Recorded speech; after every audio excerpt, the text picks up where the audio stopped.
Viver para o outro foi o lema de vida de Edmundo Bojanowski. O que melhor caracteriza Edmundo Bojanowski são suas próprias palavras. Cada nobre alma é como uma vela que a si mesma consome e a outros ilumina. Edmundo Bojanowski nasceu em 1814 numa pequena aldeia de Grabonuk, próximo de Gostyń, território da Grande Polônia. Aos 4 anos de idade, Edmundo se encontra gravemente enfermo. As orações fervorosas de sua mãe tocam o coração materno de Nossa Senhora das Dores e Edmundo alcança a graça da cura. A doença pulmonar que o atingiu desde a tenra idade prejudicou não somente os planos de vida de sua juventude, mas ainda o obrigou muitas vezes a mudar o caminho escolhido. Embora tivesse assumido os estudos no seminário, já como adulto, a doença não permitiu a realização de seu sonho em tornar-se sacerdote. Durante toda a sua vida, desenvolveu um amor especial por Maria, Mãe de Jesus. O principal objetivo que Bojanowski determinou para si era a realização dos desejos de Deus em relação a ele, ou seja, a realização da vontade de Deus. Edmundo, aos 20 anos, não presumiu que fundaria escolas que iriam funcionar em todo o mundo, que fundaria uma congregação feminina. Na verdade, seu sonho desde a juventude era seguir a carreira literária para tornar-se poeta. Bojanowski era um homem de grande potencial intelectual. No início de suas atividades, em sua juventude, tinha vários planos literários. Era um esperançoso folclorista. Interessava-se pela história da região sudeste da Grande Polônia. Também editava livros e periódicos e, por fim, possuía a capacidade de um poeta, onde por muito tempo os seus textos eram atribuídos a Lenartovich, o que dá uma imaginação do talento poético de Edmundo.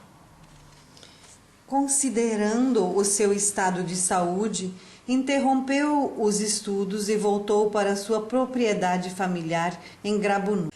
Situado entre o campo e o verde da natureza, tornou-se para ele um oásis e para as pessoas da redondeza um lugar de refúgio. Morando em Grabonuk, percorria quase que diariamente 3 quilômetros para a igreja de Święta-Góra, igreja do Monte Santo. Participava da Santa Missa nas solenidades e frequentava os sacramentos. Esta igreja para ele era um lugar muito especial, lugar ligado à cura milagrosa de sua infância. Ali ele viveu todas as alegrias e tristezas. Durante as longas horas de adoração ao Santíssimo Sacramento, cresceu espiritualmente e pensava como dar sentido à sua vida. Ele pergunta a Deus: o que continuar fazendo com a vida? Começa em Gostyń uma epidemia de cólera e Edmundo vê doentes necessitados e para eles constrói hospital. Desta forma surge uma obra a serviço dos doentes. Sucessivamente viu toda a miséria das pessoas da aldeia, pobres e numerosas, crianças expostas a perigos físicos e morais, e vê que se faz necessário ajudar essas pessoas. Via a necessidade do cuidado das crianças abandonadas, dos quais os pais iam para o trabalho. Volta-se para as questões sociais, saúde, educação, cultura e religião. No século XIX, a Polônia por várias vezes era atingida pela epidemia da cólera. A epidemia destruiu a população da cidade. Em algumas aldeias, poucos sobreviveram. Há uma citação do diário de Bojanowski, onde ele conta que entra na cabana e vê uma cena horrível. A mãe não vive, o pai não vive, e uma criança está debruçada sobre seus corpos.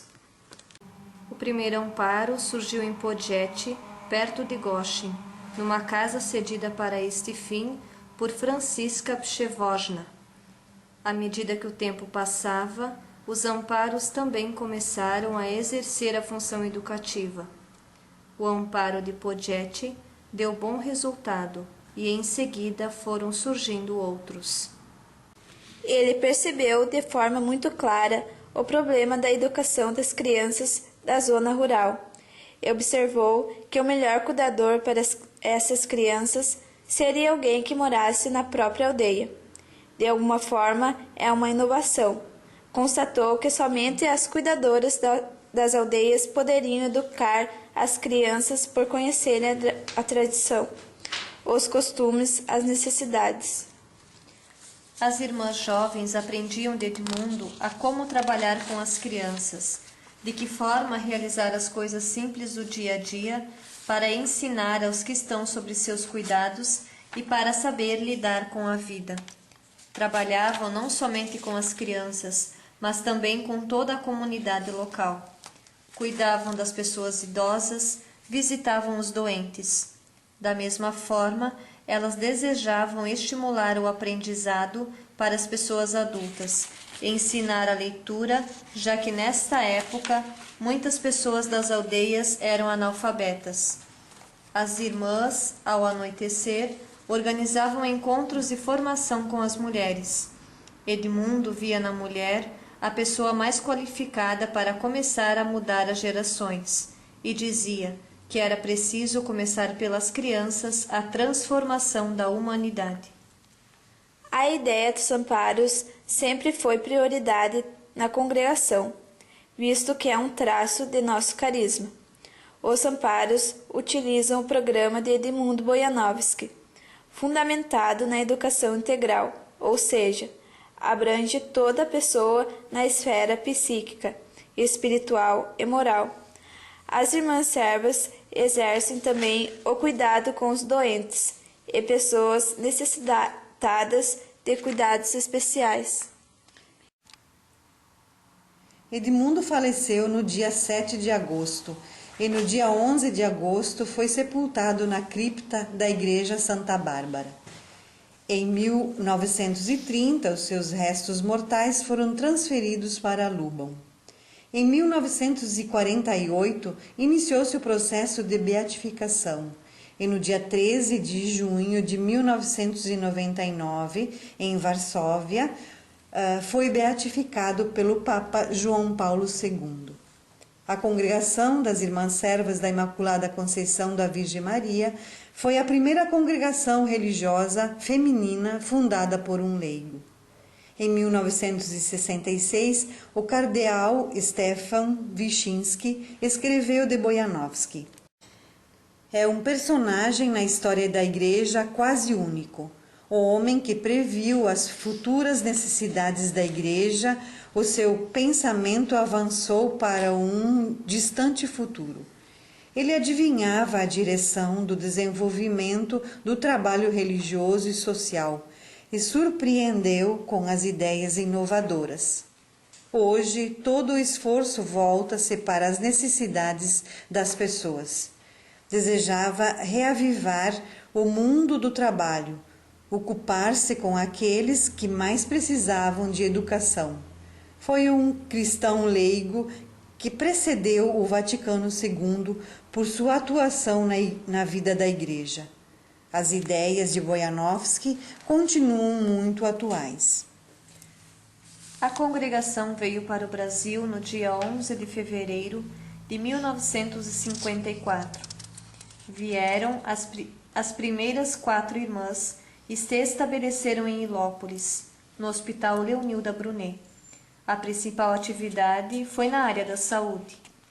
Em 1959, as irmãs iniciam os trabalhos na creche Amparo da Imaculada Conceição, em Porto Alegre, próximo à capelania polonesa.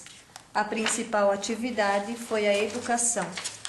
Em 1998, foi transferida para o Lar São Domingos, na Avenida Ipiranga.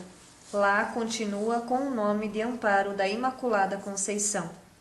Em 1965, a congregação assumiu o Hospital Santa Bárbara, em Encruzilhada do Sul. Em 1981, a congregação assume a creche João Paulo II, no bairro Farrapos, em Porto Alegre. Principal atividade: educação. Em 1986, a congregação abriu uma casa em Itaiópolis, Santa Catarina, e a principal atividade é a pastoral paroquial. Em 1988, foi aberta mais uma casa no Campo do Tenente, Paraná. As irmãs trabalham na área da pastoral paroquial, no hospital do município. Em 1999, a congregação abriu uma casa em Peixoto de Azevedo, Mato Grosso. As irmãs trabalhavam na educação, na pastoral paroquial e ação social. Em 2012, essa missão foi encerrada. Em 2008, foi inaugurado o Centro de Cuidado Especial em Ilópolis. Em 2009, a congregação assume o Centro de Educação São Vicente de Paulo, situado na Avenida Presidente Roosevelt, em Porto Alegre. A obra de Bojanovski é mantida nos dias de hoje não somente pelas atividades das irmãs, mas também pelas atividades de muitos leigos e leigas que seguem o carisma de Edmundo.